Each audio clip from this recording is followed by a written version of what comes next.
Que bom te ver por aqui! Corre que essa Nexion já vai começar! Mas ainda dá tempo de você chamar os seus amigos para participarem desse culto Power que vai começar agora! E é assim, ó, a graça da glória. Repita comigo, a graça da glória. Tem alguma glória aqui? É glória? Tem alguém que é glória aqui de nome mesmo? Nome? Tinha uma glória com a gente. Tem mais alguém que se chama glória? Vou melhorar a pergunta, né? Eu deixei vocês em uma situação constrangedora, perdão. Tem alguém que se chama glória aqui? Não? Então tudo bem. Então o tema de hoje é a graça da glória. Amém ou não? Obrigado. Então será assim. Vamos abrir nossas Bíblias. Abra lá em João, capítulo 17. João, nós vamos ler um pouquinho a Bíblia hoje, tá? Faz tempo que vocês não lêem a Bíblia, que eu sei disso. Ou eu estou errado? Opa, obrigado. Eu gosto de estar errado quando eu falo isso. Mas antes de nós lermos, eu quero falar para vocês duas coisas. Eu estava pesquisando o original, o que significa a palavra graça. E um dos principais significados da palavra graça significa assim, amor incondicional. Você pode dizer isso comigo? Graça significa amor incondicional. E aí também fui pesquisar a palavra glória. E elas duas têm origem do grego, e glória, um dos seus significados diz assim, grande honra. Então diga assim comigo, glória significa grande honra. Vamos lá? Graça significa amor incondicional. Glória significa grande honra. Grande, né? Ela está rindo por causa do grande. Então veja só. Vamos ler. Deixa eu ler primeiro com vocês. João 17, a partir do verso 1, diz assim: Pai, chegou a hora, glorifica o teu filho, para que o teu filho te glorifique. Pois lhe deste autoridade sobre toda a humanidade, para que conceda a vida eterna a todos os que lhes deste. Esta é a vida eterna, que te conheçam, o único Deus verdadeiro, e a Jesus Cristo, a quem enviaste. Eu te glorifiquei na terra, completando a obra que me deste para fazer. Agora, Pai, glorifica-me junto a ti, com a glória que eu tinha contigo antes que o mundo existisse. Eu revelei teu nome àqueles que do mundo me deste. Eles eram teus, tu os deste a mim, e eles têm obedecido à tua palavra. Agora, eles sabem que tudo o que me deste vem de ti, pois eu lhes transmiti as palavras que me deste, e eles as aceitaram. Eles reconheceram de fato que vim de ti, e creram que me enviaste. Eu rogo por eles, não estou rogando pelo mundo, mas por aqueles que me deste, pois são teus. Tudo que tenho é teu, e tudo que tens é meu. E tenho sido glorificado por meio deles. Não ficarei mais no mundo, mas eles ainda estão no mundo. E eu vou para ti, Pai Santo, protege-os em teu nome, o nome que me deste, para que sejam um, assim como somos um. Enquanto estava com eles, eu os protegi e os guardei no nome que me deste. Nenhum deles se perdeu, a não ser aquele que estava destinado à perdição, para que se cumprisse a Escritura. Agora vou para ti, mas digo estas coisas enquanto ainda estou no mundo, para que eles tenham a plenitude da minha alegria. Dei-lhes a tua palavra, e o mundo os odiou, pois eles não são do mundo, como eu também não sou. Não rogo que os tire do mundo, mas que os proteja do maligno. Eles não são do mundo, como eu também não sou. Santifica-os na verdade, e a tua palavra é a verdade. Assim como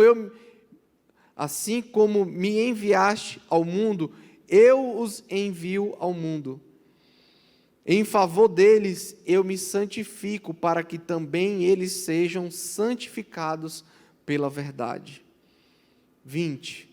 Minha oração não é apenas por eles, rogo também por aqueles que crerão em mim por meio da mensagem deles, para que todos sejam um, Pai, como tu estás em mim e eu em ti, que eles também estejam em nós, para que o mundo creia que tu me enviaste. Dei-lhes a glória que me deste, para que eles sejam um, assim como nós somos um. Eu neles e tu em mim, que eles sejam levados à plena unidade, para que o mundo saiba que tu me enviaste e o amaste como igualmente me amaste. Pai, quero que os que me deste estejam comigo onde eu estou e vejam a minha glória, a glória que me deste porque me amaste antes da criação do mundo. Pai justo, embora o mundo não te conheça, eu te conheço. E estes sabem que me enviaste. Eu os fiz conhecer o teu nome e continuarei a fazê-lo, a fim de que o amor que tens por mim esteja neles e eu neles esteja. Amém? Glórias a Deus. Então vamos voltar agora lá em João 8. Lá em João 8. Falta um pouquinho. João 8, a partir do verso 48. Certo? Acharam? E diz assim: os judeus lhes responderam: não estamos certos em dizer que você é samaritano e está endemoniado? Disse Jesus: não estou endemoniado, ao contrário, honro o meu Pai, e vocês me desonram. Não estou buscando glória para mim mesmo, mas há quem busque e julgue. Asseguro-lhes que se alguém obedecer a minha palavra, jamais verá morte. Diante disso, os judeus exclamaram: agora sabemos que você está endemoniado. Abraão morreu, bem como os profetas, mas você diz que se alguém obedecer a sua palavra, nunca experimentará a morte. Você é maior do que nosso pai Abraão? Ele morreu, bem como os profetas. Quem você pensa que é? Respondeu Jesus: se glorifico a mim mesmo, a minha glória nada significa. Meu Pai, que vocês dizem ser o seu Deus, é quem me glorifica. Vocês não conhecem, mas eu o conheço. Se eu dissesse que não conheço, seria mentiroso como vocês. Mas eu de fato o conheço e obedeço à sua palavra. Abraão, pai de vocês, regozijou-se porque veria o meu dia, e ele o viu e alegrou-se. Disseram-lhe os judeus: você ainda não tem 50 anos e viu Abraão? Respondeu-lhe Jesus: eu lhes afirmo que antes de Abraão nascer, eu sou. Então eles apanharam as pedras para apedrejá-lo, mas Jesus escondeu-se e saiu do templo. Agora vamos em João 14, a partir verso 20, 21, 23 e 24. Diz assim: naquele dia compreenderão que estou em meu Pai, vocês em mim e eu em vocês.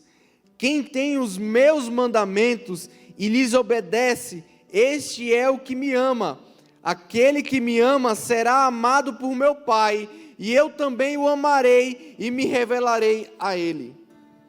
23. Respondeu Jesus: se alguém me ama, obedecerá a minha palavra. Meu Pai o amará. Nós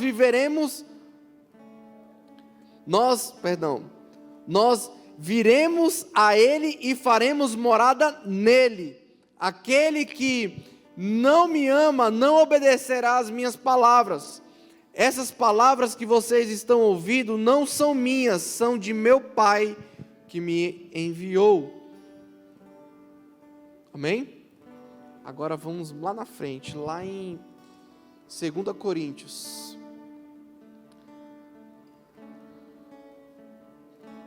Segunda Coríntios, capítulo 12, verso 7 ao 10, diz assim: para impedir que eu me exaltasse por causa da grandeza dessas revelações, foi-me dado um espinho na carne, um mensageiro de Satanás para me atormentar.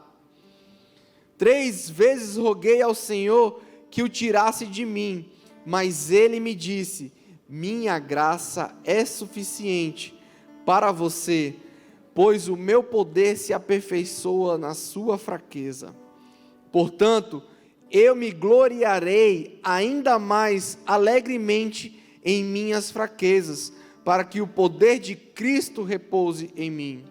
Por isso, por amor de Cristo, regozijo-me nas fraquezas, nos insultos, nas necessidades, nas perseguições, nas angústias, pois quando sou fraco é que sou forte. Amém? Agora vamos começar, lá em João 17.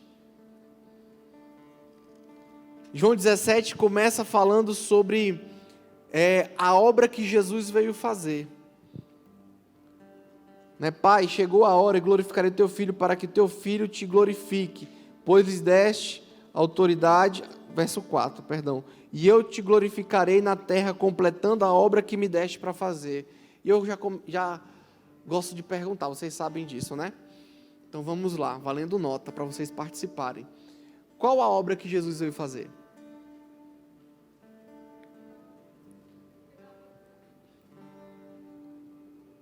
Vou ler de novo.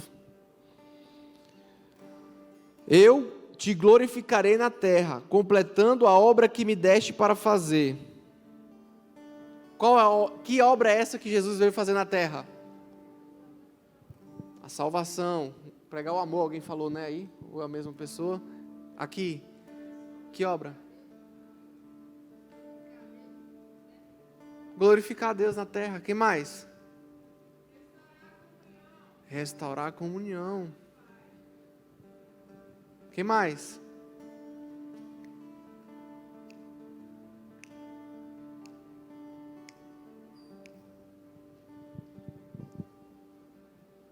Me ajuda. Pregar o amor, trazer a reconciliação, glorificar a Deus. O que mais foi dito? A salvação. O que tudo isso significa para nós hoje?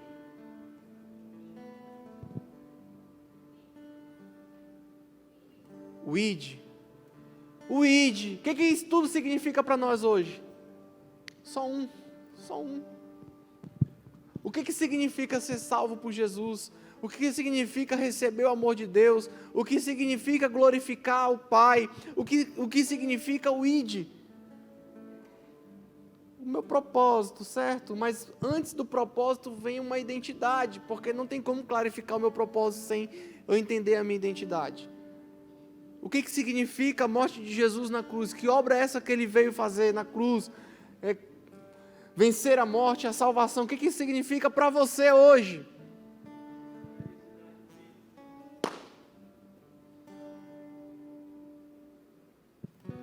Nos dá a identidade de filhos. Qual o sentido de Jesus morrer na cruz? Qual o sentido de ele morrer, vencer a morte e ressuscitar? Qual o sentido de ele receber a autoridade dos céus e falar assim, portanto, vá?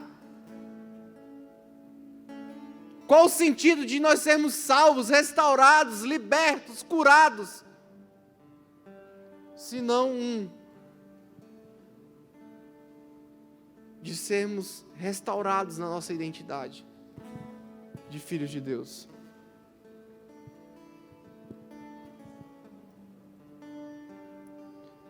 Deus é trino. Jesus é parte dessa trindade. Por isso que Jesus pode dizer que antes de Abraão ele já era. Ele já existia antes de Abraão. É por isso que ele viu Abraão e Abraão ansiava em ver os dias dele. E se alegrou quando viu.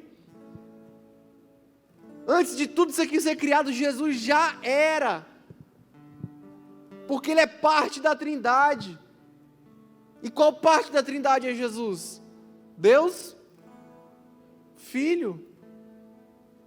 Jesus é o que para nós hoje? Um exemplo, um modelo, uma referência, sim ou não?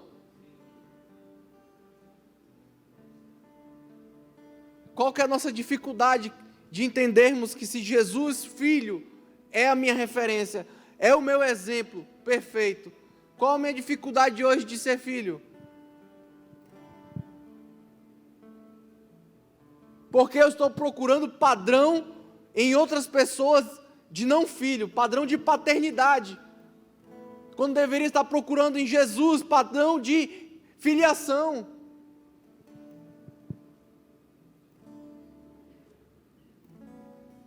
Jesus revela quem? O Filho revela quem? Qual que é o nosso propósito nessa terra? Revelar o Pai. Mas só revela o Pai quem é?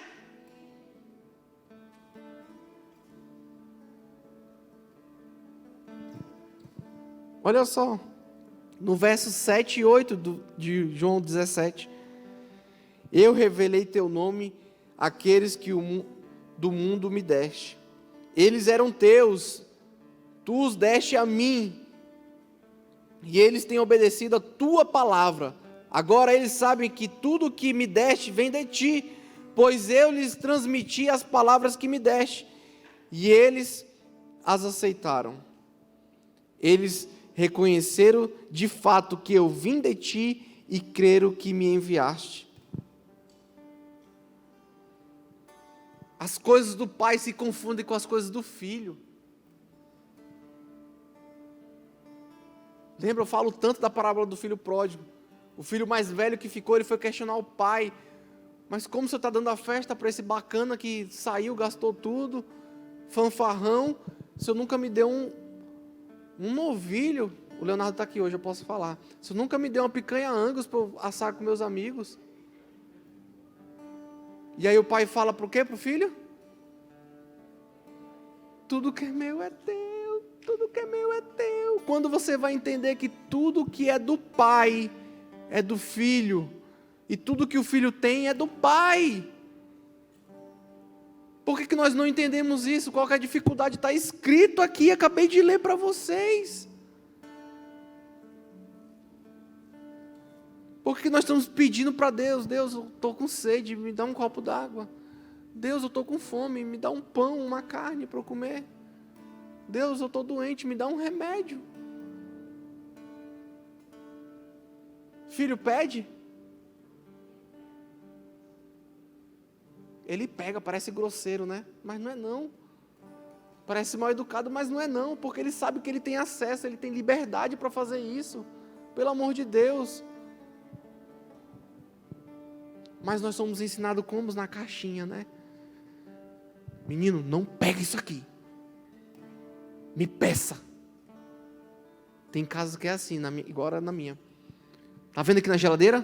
Não é para pegar. O que? Leite, iogurte, tudo que era gostoso, sobremesa, chocolate. Não podia pegar. Mas por quê? Ensinaram meus pais assim, dentro da caixinha. Jesus é caixinha? Jesus é teto? Diga assim, Jesus é rocha, Ele é base, Ele é chão, Ele não estabelece limite. Mas nós somos criados assim, para virar introvertidos, limitados. E aí, morre de fome em casa, mas não vai comer. Não sei se eu posso comer, né? Aí tem uns doidos também, né, que quando vai para comer, come tudo. Aí não lembra que não tem mais ninguém em casa, né? Os acabarrancho. Mas veja, há quanto tempo nós temos vivido pedindo as coisas para Deus? E a própria palavra dele nos garante, todas as bênçãos já foram liberadas das regiões celestiais.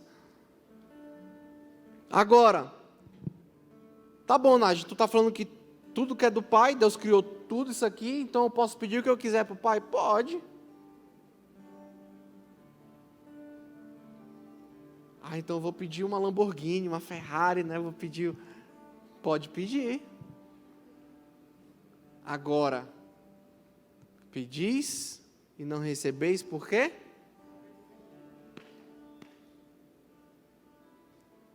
Eu tenho maturidade, estou habilitado a ter uma Ferrari? Sim ou não? Tem uns doidos aí, não. Eu estou com 18, estou fazendo autoescola.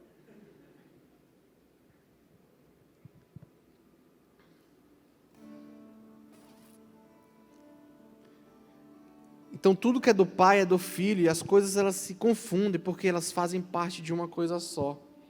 E é por isso que quando estamos em Cristo Jesus, nós somos herdeiros de Deus e co-herdeiros com Cristo.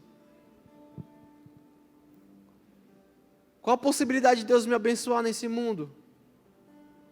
O mundo é rico em questões de riqueza, sim ou não? Você é filho de Deus, sim ou não? E está desfrutando das riquezas do Pai?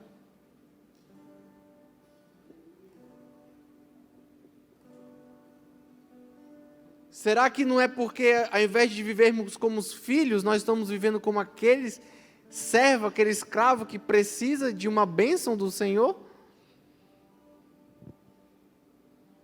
Será que porque, ao invés de eu viver como filho de Deus nessa terra, eu estou vivendo como filho do João, do Marcos, do Bartolomeu, que era agressivo com a minha mãe, me rejeitou, me abandonou,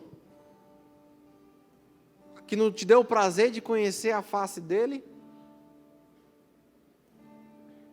Esses dias eu vi um pastor falando que para curar rejeição, ele fez tanto conteúdo lá, mano, que eu não entendi, foi nada no final. E é tão simples curar uma rejeição, porque se um pai que é uma autoridade rejeita um filho, se um pastor que é uma autoridade rejeita uma ovelha, se um chefe que é uma autoridade rejeita um empregado, só existe uma autoridade maior do que todos eles que podem nos aceitar. Essa autoridade chama-se Deus, Abba, Pai, Paizinho. Deixa eu te falar uma coisa, aquele a quem precisava nos aceitar, Ele já nos aceitou. Quem precisava nos amar, Ele já nos amou. Só que nós viemos de gerações com problemas de paternidade, culpando sempre quem? O pai. E aí, se o pai é responsável da minha vida desgraçada, eu nunca vou assumir a responsabilidade da minha vida e transformar ela, porque eu tenho um culpado. Ei, o meu pai, Darco, meu pai biológico, ele era usuário de droga. Ele era prostituto. Ele traficou drogas.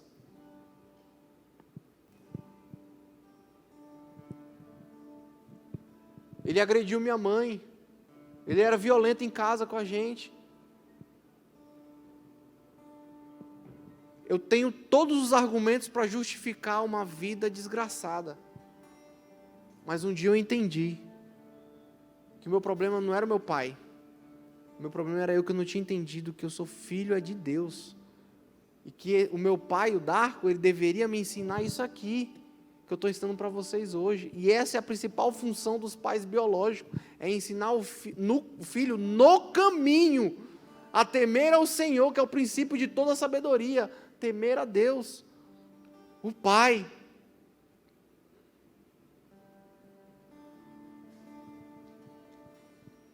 Como que eu vou ter um bom relacionamento com Deus, quem não vejo, se eu não consigo ter um bom relacionamento com meu pai? Se eu jogo toda a responsabilidade, toda a culpa da minha vida desgraçada no meu pai, e aí eu não consigo ter um relacionamento com ele. Se eu não consigo ter com a peste do meu pai, que é um ser carnal, como é que eu vou me relacionar com Deus, que é um ser altamente espiritual? Me responda aí. Como que você se relaciona com alguém que é, em sua essência, 100% espiritual, de forma carnal, cheio de nossos vícios carnais, emocionais? A gente não consegue nem lembrar que nós somos, antes de qualquer coisa, seres espirituais. E é no espiritual, nesse ser espiritual, onde eu tenho a minha identidade, onde eu tenho o meu chamado, onde eu tenho o meu propósito e onde eu tenho a vida eterna. Mas aí vem esse pai espiritual, esse ser completo. Deus é um ser completo, ele se relaciona com a completude. Ele nos criou, foi de onde? A partir de onde? Dele. Nós não somos escassos, nós somos abundantes, porque Deus ele é completo, ele é abundante, ele nos criou a partir dele. Só que a gente não percebe isso, porque nós vivemos com as nossas questões emocionais e físicas mais doloridas que nos impede. Vira uma barreira, sabe? Um muro que nos impede de enxergar e entender isso. E a gente não tem a condição de pegar a Bíblia, que todo mundo, no Brasil pelo menos, tem acesso livre, e ler. E quando lê, quer ler igual um livro de geografia, de história. Quer ler igual um livro do Pequeno Príncipe.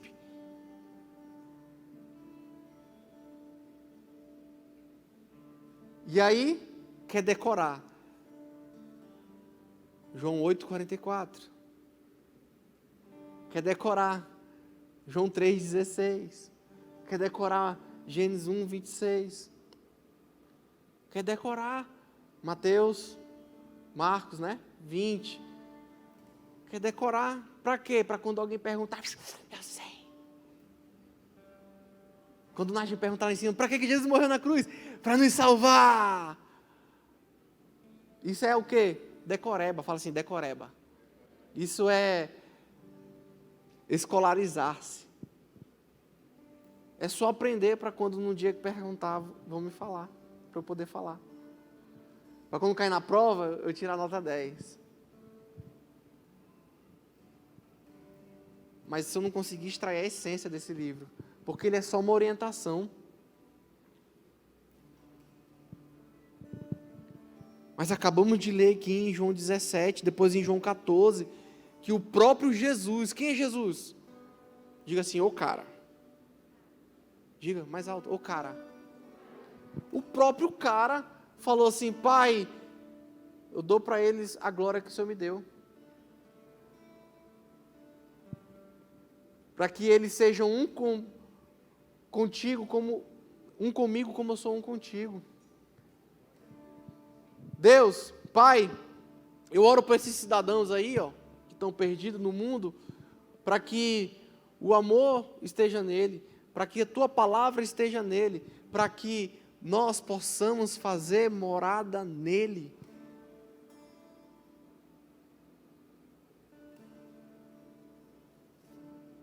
Só o Frank entendeu. Você já parou um dia para pensar assim, um dia todinho, como que Deus, Criador de tudo isso aqui, deixa sua infinita graça e glória poderosa, santidade, para fazer morada em mim?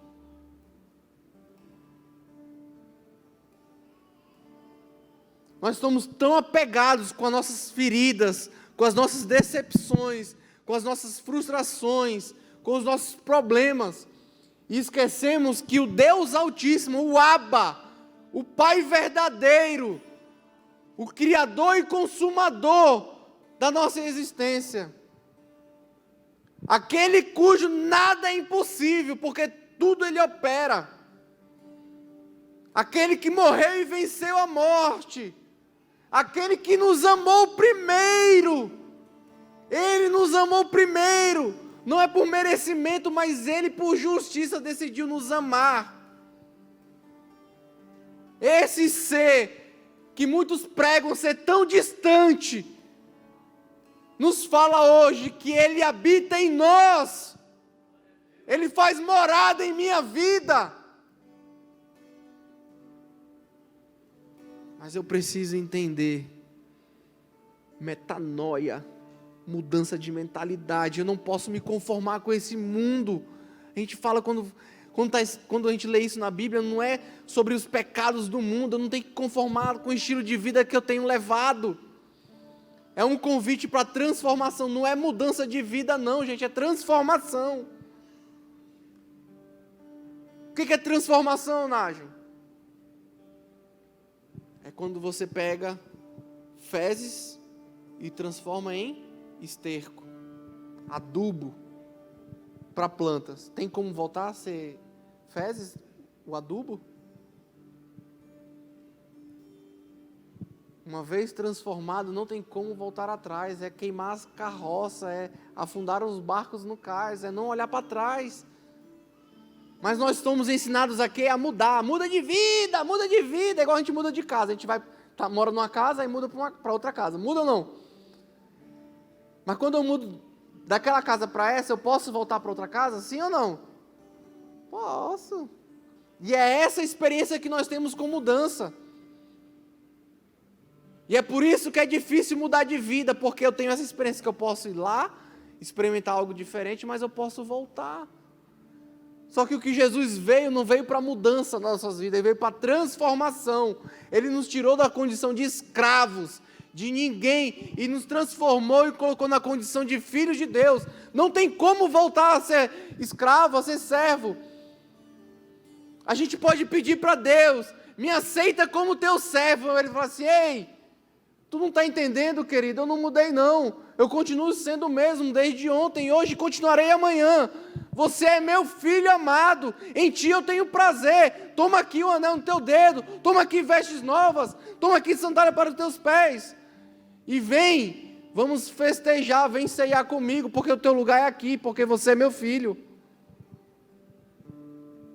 Eles não estão entendendo.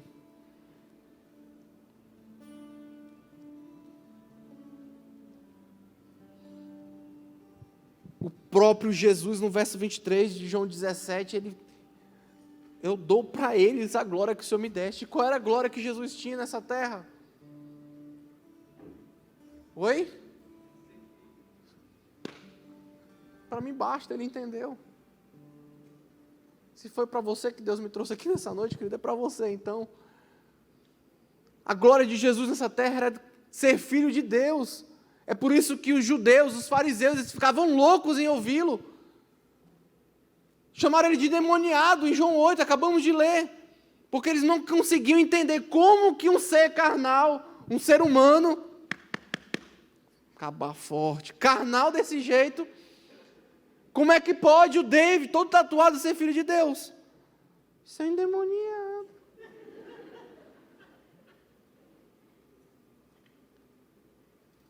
Aí chegaram para Jesus, quem tu pensa que tu é? Aí Jesus responde, eu sou. Acabou!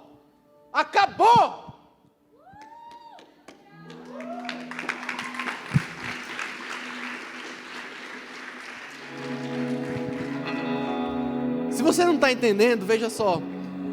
Quando vão prender Jesus, quando Judas vai entregar Jesus para ir para a crucificação, os guardas chegam lá. E eles não sabem quem é Jesus. E aí, quando eles chegam, Jesus já sabia o que ia acontecer. Ele levanta, ele estava lá, ele chega para os guardas e fala assim: a quem vocês estão procurando? Ele fala assim: Jesus. O que ele fala? Ele fala o quê? Eu sou! Ele falou assim: eu sou. Ou sou eu? Sabe o que aconteceu com os guardas? Sabe o que aconteceu com eles? Eles caíram ao chão.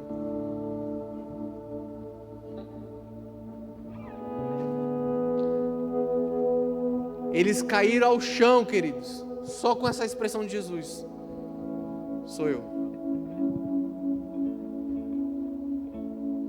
Quem grita sou eu. Jesus não gritou, tenho certeza disso.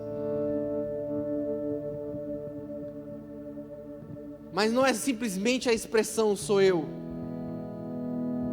mas é mesmo ele sabendo que ia ser preso, açoitado para ser crucificado, mesmo ele sabendo que estava falando com aqueles que iriam levá-lo para viver isso, ele não arregou, ele não renunciou à condição de filho de Deus nessa terra. Ele falou: se vocês querem prender o filho de Deus, sou eu. Porque a palavra diz que a criação anseia desesperadamente pela manifestação do Filho de Deus. Porque está escrito que Cristo em nós é a esperança da glória. Quer glória maior de viver nessa terra como filho de Deus? E ele falou ainda em João 8, no verso 50, eu não quero a glória para mim.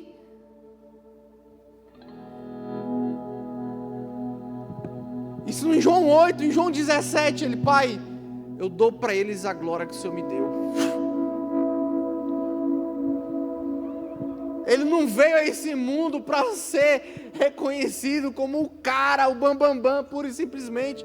Ele veio com um propósito, ele não queria reconhecimento de ninguém. Mas ele sabia quem era, ele sabia o propósito que ele tinha, o objetivo que ele tinha que cumprir nessa terra. Mas os judeus estavam se sentindo desamparados, sabe por quê? Abraão, que é o pai da fé, o que aconteceu com ele? O que aconteceu com Abraão? Ele morreu. E os profetas que profetizaram sobre a vinda do Messias, o Salvador de Israel, o que aconteceu com os profetas? Morreram. E apareceu um insano, dizendo, se auto-intitulando Filho de Deus, que veio nessa terra fazer a vontade do Pai, liberando as palavras do Pai, operando sinais e prodígios, amando do Pai, falando que agora, se nós estivermos nele e aceitar as palavras neles e as obedecer, nós deixaremos de ser escravos e passaremos a ser filhos. O que aconteceu com Jesus? Ele morreu, mas ele venceu a morte e ressuscitou, e hoje ele vive.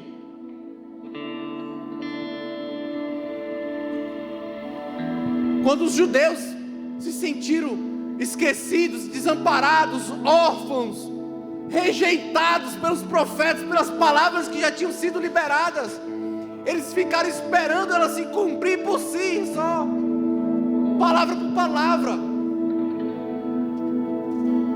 Eles não procuraram ter experiências com a verdade, e eles estavam diante da verdade, da salvação, ao invés de procurar ter experiência com ele, de viver. Se bem que eles ficaram divididos. Alguns deles devem ter percebido algo diferente em Jesus. Mas vem em Coríntios, a gente vê a visão visão de Paulo, ele descrevendo para que ele não ficasse altivo, que ele não se achasse o cara. Deus deixou uma espinha na carne dele. Tinha um Satanás que perturbava ele. Ele já tinha pedido umas 3 vezes: Deus, tira isso de mim. Ele falou assim: calma, querido, isso está aí para você entender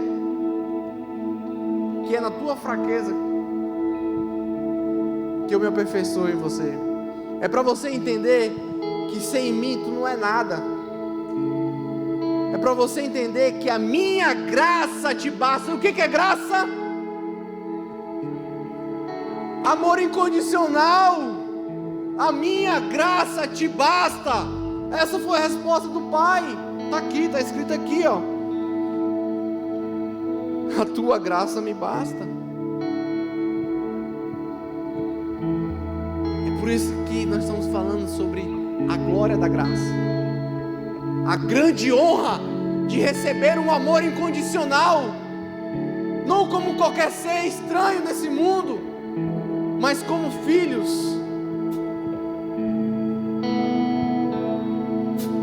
E a tendência pecaminosa da nossa carne revela a necessidade do nosso espírito ganhar força. A nossa fraqueza está na carne, mas o meu espírito é forte.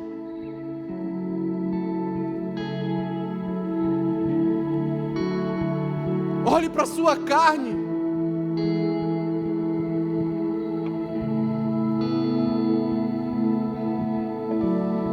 Hoje viva a graça da glória na sua vida. O amor incondicional nos basta.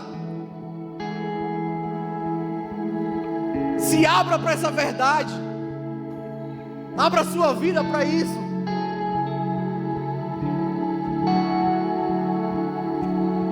Mas não basta ter conhecimento dessas verdades, assim como os próprios judeus estavam questionando Jesus. Conheciam Abraão, eram filhos de Abraão, conheciam as palavras dos profetas, eles não eram ignorantes da Bíblia, da palavra, da Torá. Eles sabiam que havia o Messias, eles tinham conhecimento, o que eles não tinham eram experiências, eles não tinham provados do amor do Pai, eles não tinham se permitido ser amado por Deus. E a maior prova de amor que alguém pode dar para outro alguém estava diante deles e eles questionando, porque eles tinham conhecimento, um conhecimento puro, seco. E nessa noite eu quero te convidar, se você está entendendo o que eu estou falando, eu quero que você se permita, se abra para essa verdade, entrar na sua vida, no seu entendimento e no seu coração. Mas que você não saia daqui só com conhecimento novo, sabendo de algo novo. Eu quero que você saia daqui com uma experiência nova, porque é isso que vai trazer significado para você. Não adianta eu trazer o conceito da palavra graça, amor incondicional. Não adianta eu falar para você que o conceito da palavra glória é grande honra. Você precisa ter experiência com isso para que isso se torne uma verdade para você. E o que eu posso fazer por você, o que Jesus pode fazer por nós, Ele já fez.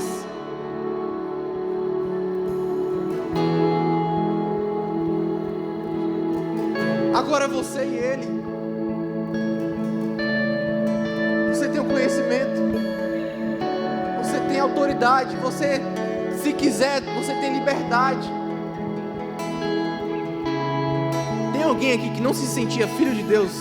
Eu quero que você levante sua mão para eu te identificar.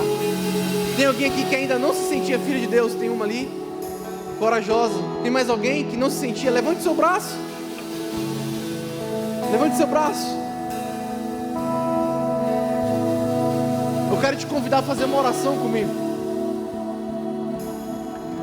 E é nessa oração simples que você sai da condição que você está hoje e passa a ser filho de Deus. E tudo que nós lemos aqui sobre o amor, sobre Deus habitar em mim, sobre Ele fazer morada em mim, sobre eu poder ter acesso às coisas que Ele tem, É numa simples palavra. Que começa falando... Que culto da hora, não é mesmo? Eu tenho certeza que você aí de casa gostou bastante também.